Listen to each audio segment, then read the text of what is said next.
Welcome, all pregnant families, midwives or birth workers. This is Tracey Anderson-Askew, your host for the Transform Your Birth podcast, changing your mind about birth one story at a time.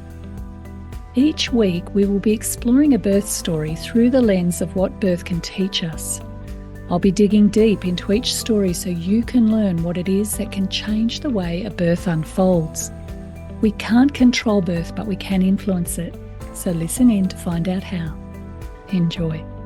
Before we begin, a note from our sponsor. This episode has been brought to you by Transform Parenting, an organisation that provides courses, coaching and community from pregnancy through to the first 7 years of a child's life. Most of the stories you will hear through this podcast are graduates of the Transform Your Birth workshop held in Canberra. Our Transform Your Birth Today course is now available to anyone, anywhere, at any time, and includes all the wonderful wisdom of this course and live weekly catch-ups when you need it with our host, Tracey. For a little taste, please accept our pregnancy gift offer, which contains free the first few lessons and some essential wisdom for pregnancy. The link can be found in these show notes or visit transformyourbirth.com.au.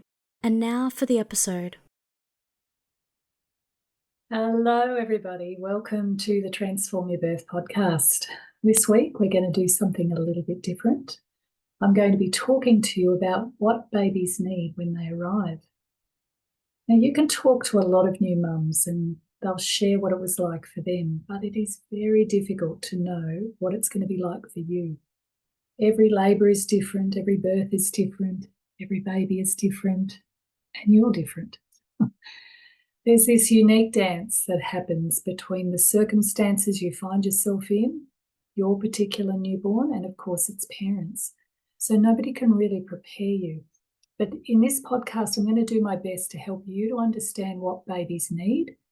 And then in next week's podcast, I'm going to help you to understand what you will need. So let's get started. Now, during your pregnancy, there's a part of your brain called the amygdala that's starting to grow. And the amygdala is the part of the brain that registers threats. Okay, so it's there to protect us. And what that means is, a new parent, you're being primed to protect. Not only that, your hormones are changing. Your brain is being pruned, and this is very similar to pubescence. In fact, we call this period matrescence. So there's a whole lot of changes going on inside your body. Your rational brain, which is the part of your brain, the cortex layer, the prefrontal cortex, which is very rational, logical. It's probably a part of your brain you're used to operating from.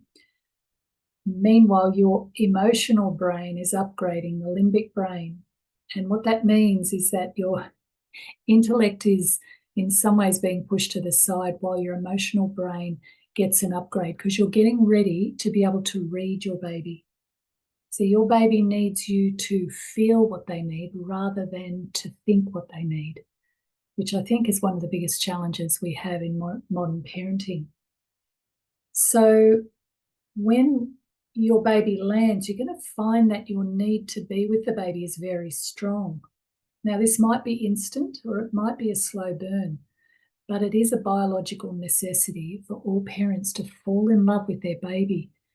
In fact, it's absolutely imperative to that baby's survival. Our babies are born very vulnerable, and so this bonding or this connection that needs to happen is very, very strong. It's how we've managed to survive as a species.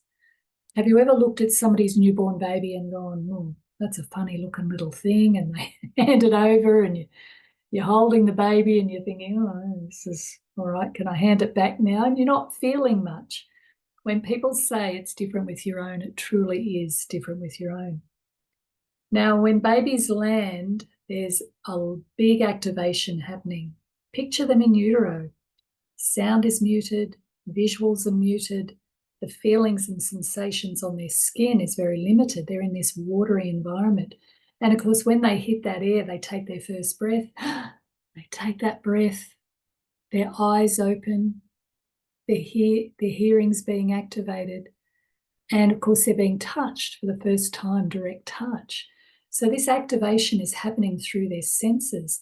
And what's going on is they're actually then looking for their primary carer. They're imprinting. They're getting to know who their parents are. Now, when they're in that mother's arms, they stabilize very, very quickly. Typically, they're going to stabilize quickly. And then assuming they're alert and they haven't been drugged, they're going to go looking for your face. They're wired to look for a set of eyes. And when they find those eyes, they look into them.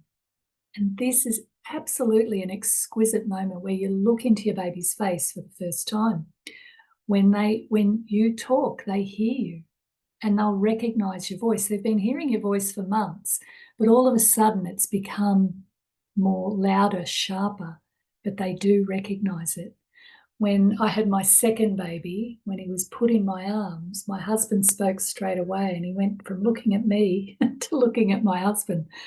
He knew his voice and he went straight there. It was quite annoying actually, because I'd been the one who'd done all the work and here he was looking at my husband first. But this is a really important period of time. And so they look at your face, they hear your voice, they smell you, they even taste you when they go looking for that breast. So they're going to want to be close to you. So what we know now through studying this is that when a baby's born, they put on their mother's skin to skin, they stabilize really quickly. That starts the journey of bonding, and that attachment is via their tummy. That's why babies like to be held. They like to feel that pressure on their tummy. They're like little primates, little monkeys who want to attach. Okay, when we put newborn babies on their back, it elicits the startle reflex, which is a little bit stressful for them because they feel very vulnerable. They want to actually attach to you. Now, then they're going to go looking for the breast, and they have their own reflexes to do this. If you've ever seen a newborn puppy or a kitten, they can't see, they smell, they're looking for the nipple, and when they find it, they go for it. Well, our babies have got similar reflexes. They've got this crawling, they're looking for the changing colour between the breast and the nipple. They go launching towards it, and it's in the finding the breast. They drop their chin, they extend their tongue, and they're getting ready. They're learning the behaviours for good attachment. It's quite astounding to watch. So when we let babies self-attach and we watch this process happening, it's quite astounding. Now, once they've found the breast, typically then they're going to want to have a sleep because it's a really big journey being born. With my babies, I'd have the first feed and then I'd put them on my husband's chest, skin to skin, shirt off, skin to skin, and that's where they had their first sleep. Now, we don't need to measure and weigh and do all of that. That can be done later. We like to keep the first couple of hours as those sacred, magical hours of the baby just adjusting to being in life outside the womb. So it's a very important time, and it should be kept really quiet, low key, unless of course you need some extra help with your recovery or there's separation. Now, sometimes babies can be separated from their mother after birth. It's usually because they need a bit of extra help, and they go to what's called the neonatal intensive care unit, or NICU for short. So in the case of separation, please don't think that the window of opportunity is closed and it's been lost forever. It's never lost. It just happens a little bit later. You can always reclaim what gets lost at the time. But this is a time to just be not distracted by others. So just be a little bit mindful of that, and don't necessarily let people know too soon that the baby's landed. Give yourself a good couple of hours and then obviously do what you need to. But also have a think about visitors, because it can be very overwhelming for a new mother and a new baby to have their room flooded with people in it. Okay, now typically you might be in the hospital for a day or two, sometimes longer, and then you get supported by mid-call, usually in the public system, and with the private system you have to talk to your obstetrician about the support that they offer. And then generally about 2 weeks after the birth you get support through the maternal and child health nurses, who will often come to your house, but of course it's different in every state.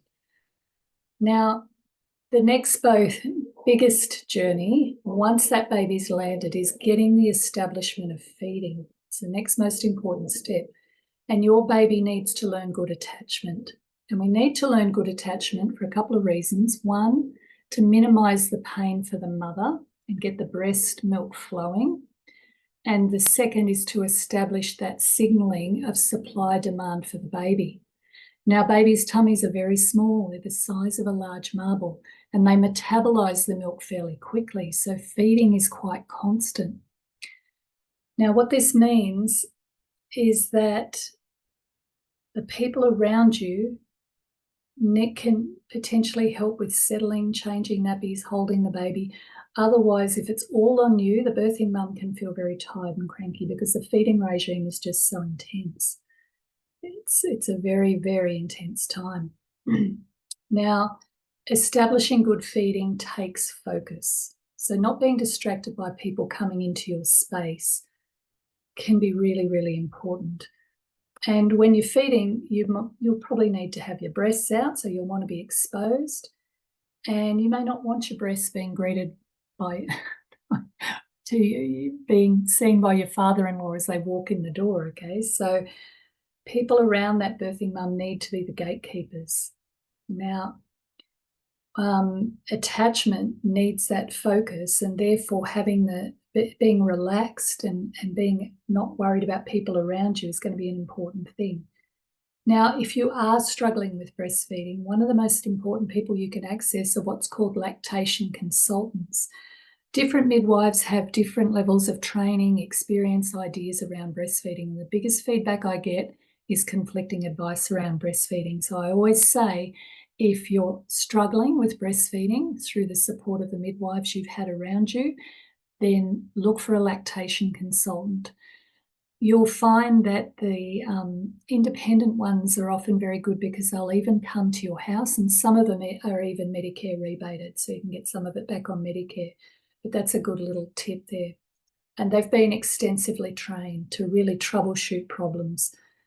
So it can be really good if you can access them, and particularly if they can get to your house, because getting out the door can be really hard. Now, one of the most significant things and helpful things you can have with a newborn baby is a good baby carrier. I'm going to suggest to you that's even more important than the pram at this stage, because newborns like to be held, and they're growing so fast. In fact, the fastest rate of growth, apart from being in utero, where they start as cells multiplying to a tiny little baby, which is just incredible to think that all happens in roughly 40 weeks. The next most rapid period of growth is from 0 to 1. Okay, so I'm going to say something here, and I really hope you retain this bit of information because it can potentially prevent a lot of angst. Don't worry about getting baby into good habits in those early months, in fact, almost up to a year. It puts pressure on you, and it's unrealistic.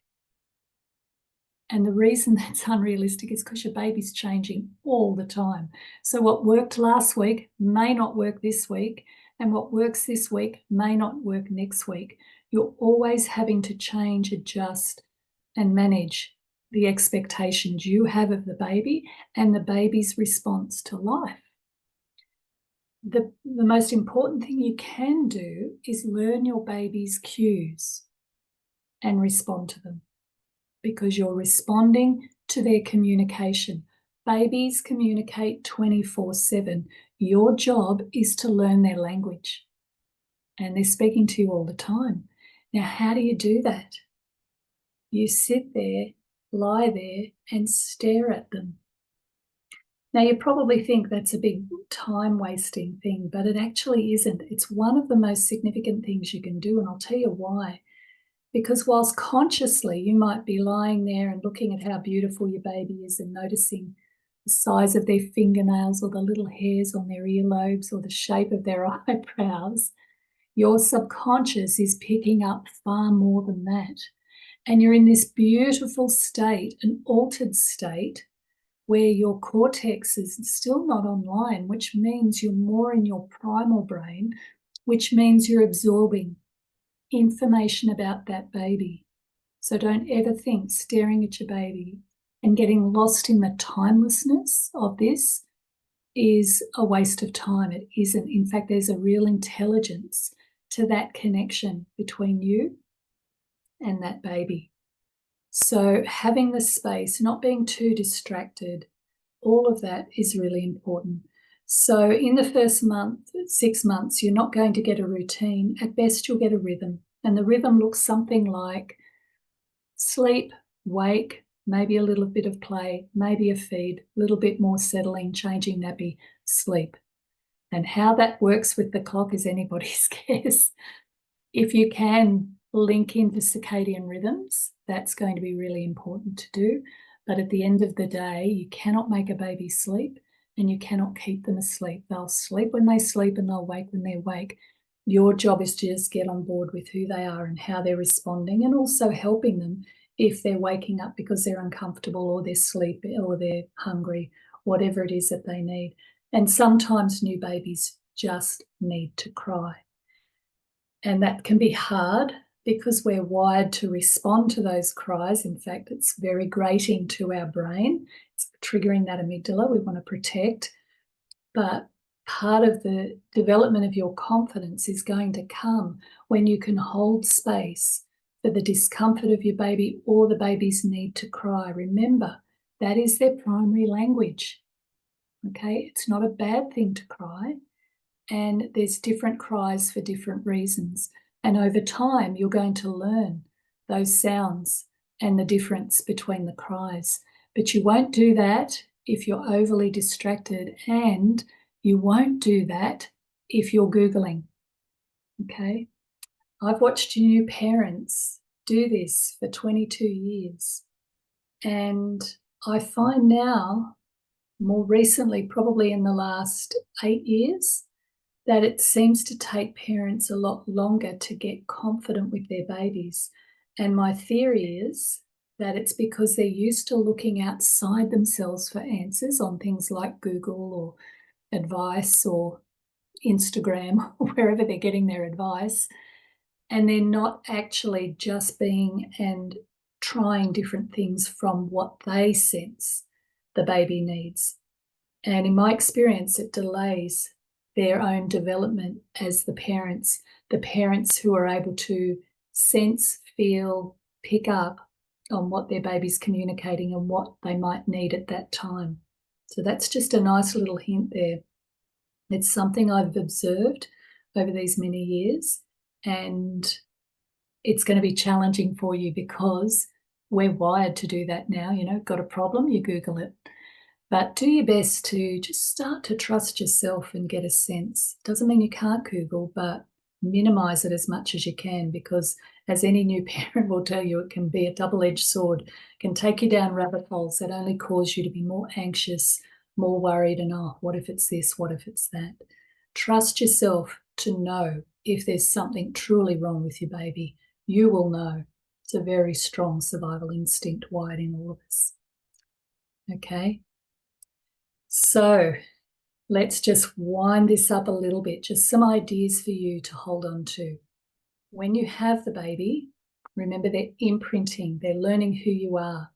A little hint there, don't put smelly products on your skin because that can be very confusing for a newborn baby. They just like you in all your rawness. A little bit of deodorant under the arms is fine, but don't put too many products on your skin.